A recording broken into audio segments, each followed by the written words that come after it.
ಇವತ್ತು ನಾವು ಒಂದು ಹೊಸ ಕಾಮನ್ ಪ್ರಾಬ್ಲಮ್ ಹೆಣ್ಮಕ್ಳದ್ದು ಏನಿರ್ತೈತಿ ಅದ್ರ ಬಗ್ಗೆ ಡೀಟೇಲ್ ಒಳಗೆ ನೋಡೋಣ. ಹೆಣ್ಮಕ್ಳಿಗೆ ಪ್ರೆಗ್ನೆನ್ಸಿ ಒಳಗೆ ಕಾಲಾಗ ಒರಟು ಬರ್ತಾವೆ, ಕ್ರ್ಯಾಂಪ್ಸ್ ಬರ್ತಾವೆ. ಲೇಡೀಸ್ ಹೇಳ್ತಾರೆ ನಮ್ಗೆ ಕಾನ್ಸ್ಟೆಂಟ್ಲಿ ಕಾಲಾಗ ಪೇನ್ ಇರ್ತೈತಿ, ಒರಟು ಬರ್ತಾವೆ.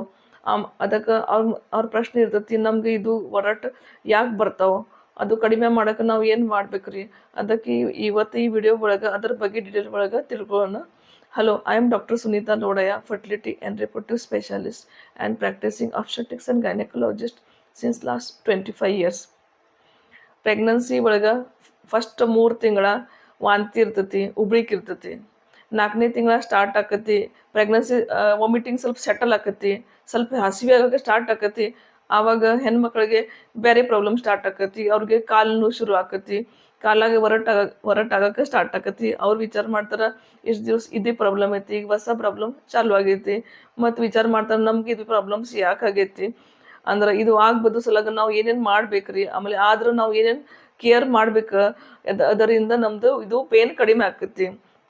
OPD ಒಳಗೆ almost 50 to 60% patient alternate patient ನಮ್ಗೆ ಬಂದು ಹೇಳ್ತಾರೆ, ಡಾಕ್ಟರ್ ನಮಗೆ ಕಾಲಾಗ ನೋವು ಆಕತಿ, ಕಾಲಾಗ ಒರಟು ಬರ್ತತಿ, ಕಾನ್ಸ್ಟೆಂಟ್ಲಿ ಕಾಲಾಗ ನೋವು ಇರ್ತತಿ. ಮತ್ತು ರಾತ್ರಿ ನಾವು ಮಲ್ಗಾಕ ಹೋಗ್ತೇನೆ, ಆ ಟೈಮ್ ಸಡನ್ಲಿ ಅನ್ಬಿಯರೇಬಲ್ ಪೇನ್ ಆಕತಿ, ನಮ್ಗೆ ನಿದ್ದೆ ಬರಂಗಿಲ್ಲ, ನಡ್ಯಾಕ ಬರಂಗಿಲ್ಲ, ಕುಂದ್ರಾಕ ಬರಂಗಿಲ್ಲ, ಅಷ್ಟು ಪ್ರಮಾಣಲಿ ಪೇನ್ ಆಗ್ತತಿ. ಅದಕ್ಕೆ ಇವತ್ತು ಈ ವಿಡಿಯೋ ಒಳಗೆ ಇದು ಪೇನ್ ನಮ್ಗೆ ಪ್ರೆಗ್ನೆನ್ಸಿ ಒಳಗೆ ಯಾಕೆ ಆಕತಿ, ಒರಟು ಯಾಕೆ ಆಗ್ತತಿ, ಆಮೇಲೆ ಒರಟು ಕಡಿಮೆ ಮಾಡ್ಬೇಕ್ರಿ, ಕಡಿಮೆ ಮಾಡಾಕು ಮತ್ತು ಬಂದು ಹೋಗಕ್ಕೆ ನಾವು ಏನು ಮಾಡ್ಬೇಕ್ರಿ. ಫಸ್ಟು ಇದು ಕಾಲಾಗ ಒರಟು ನಮ್ಗೆ ಯಾಕೆ ಆಗ್ತತಿ ಅದ್ರ ಬಗ್ಗೆ ನೋಡೋಣ. ಏನೇನು ಕಾರಣ ಐತಿ ಅದ್ರ ಸಲಾಗಿ ಇದು ಆಕತಿ ಫಸ್ಟ್ ನೋಡೋಣ.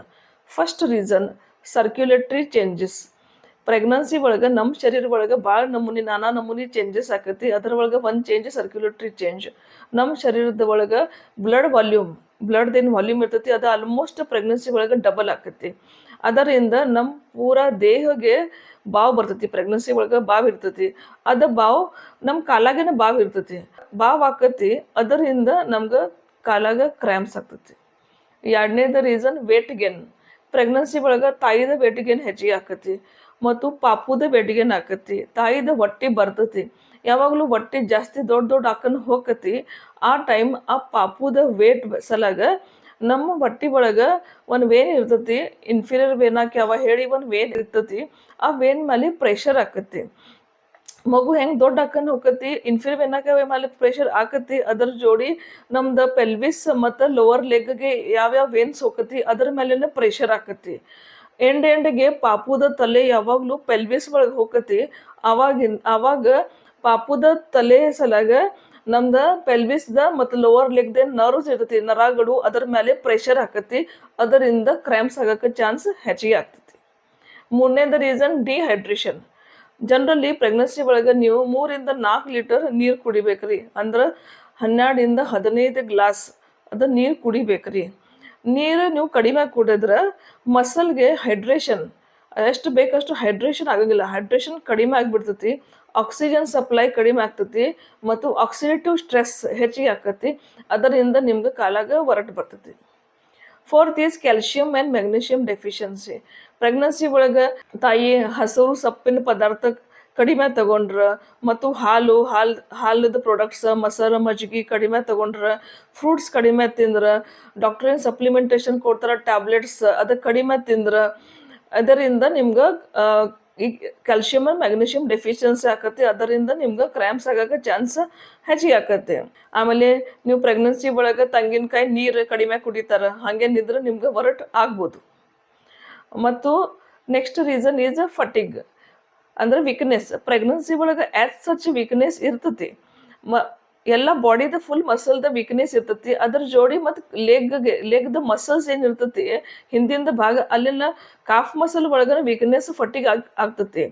ಆಮೇಲೆ ನೀವು ಕಾನ್ಸ್ಟೆಂಟ್ ಜಾಸ್ತಿ ಟೈಮ್ ನಿಂತ್ಕೊಂಡು ಕೆಲಸ ನಿಂತ್ರೆ ನಿಮ್ಗೆ ಇದು ಎಕ್ಸರ್ಷನ್ ಆಗಿ ವೀಕ್ನೆಸ್ ಆಗಿ ಮತ್ತು ನಿಮ್ಗೆ ಬಾವು ಆಗಿ ಕ್ರ್ಯಾಂಪ್ಸ್ ಹೆಚ್ಚಿಗೆ ಆಗೋದು ಚಾನ್ಸ್ ಇರ್ತತಿ. ಮತ್ತು next reason 6th reason is DVT, deep vein thrombosis. Generally pregnancy ಒಳಗೆ ನಮ್ದು ರಕ್ತ ಗಟ್ಟಿ ಆಗೋದು ಟೆಂಡೆನ್ಸಿ ಇರ್ತೈತಿ. ಆಮೇಲೆ ಕೆಲವ್ರು ಹೆಣ್ಮಕ್ಳ ಒಳಗೆ ಇದು ಬ್ಲಡ್ ಇನ್ನೂ ಜಾಸ್ತಿ ದಪ್ಪ ಆಕತಿ, ಗಟ್ಟಿ ಆಗ್ತತಿ. ಅದರಿಂದ ನಮ್ಮ ಕಾಲಾಗೆ ಹಿಂದಿನ ಭಾಗ ಒಳಗ ಕೆಲವ್ರು ಮಂದಿಗೆ ವೇನ್ಸ್ ಬ್ಲೂಯಿಶ್ ವೇನ್ಸ್ ಕಾಣ್ತತಿ, ಪ್ರಾಮಿನೆಂಟ್ ಕಾಣ್ತತಿ. ಆಮೇಲೆ ಆ ಜಾಗ ಅವ್ರಿಗೆ ಪೇನ್ ಆಕತಿ, ಸಡನ್ಲಿ ಒಂದೊಂದ್ಸಲ ರೆಡ್ನೆಸ್ ಆಗಿಬಿಡ್ತತಿ, ಲೋಕಲೈಸ್ ಒಂದು ಜಾಗ ಪರ್ಟಿಕ್ಯುಲರ್ ಜಾಗ ಅವ್ರಿಗೆ ಪೇನ್ ಆಕತಿ, ಬಾವ್ ಆಕತಿ. ಹಿಂಗಿದ್ರೆ ನೀವು ಇಮಿಡಿಯೇಟ್ಲಿ ಡಾಕ್ಟ್ರಿಗೆ ಕನ್ಸಲ್ಟ್ ಮಾಡ್ಬೇಕ್ರಿ. ಈ ಡಿ ವಿ ಟಿ ಇಲ್ಲ ಅದು ಕನ್ಫರ್ಮ್ ಮಾಡ್ಬೇಕ್ರಿ. ಅಕಸ್ಮಾತ್ ಡಿ ವಿ ಟಿ ಇದ್ರೆ ಡಾಕ್ಟರ್ ಅದ ಪ್ರಕಾರ ಟ್ರೀಟ್ಮೆಂಟ್ ಜಲ್ದಿ ಶುರು ಮಾಡಿಸ್ಬೇಕ್ರಿ.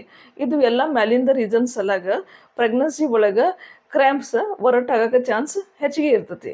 ಈಗ ಇದು ಒರಟ್ ಆಗಬಾರ್ದು, ಮತ್ತು ಆದ್ರೆ ನಾವು ಹೆಂಗೆ ಕಡಿಮೆ ಮಾಡ್ಬೇಕ್ರಿ, ಅದ್ರ ಸಲಾಗ ನಾವು ಏನೇನು ಮಾಡ್ಬೇಕ್ರಿ ಅದ್ರ ಡೀಟೇಲ್ ಒಳಗೆ ನೋಡೋಣ.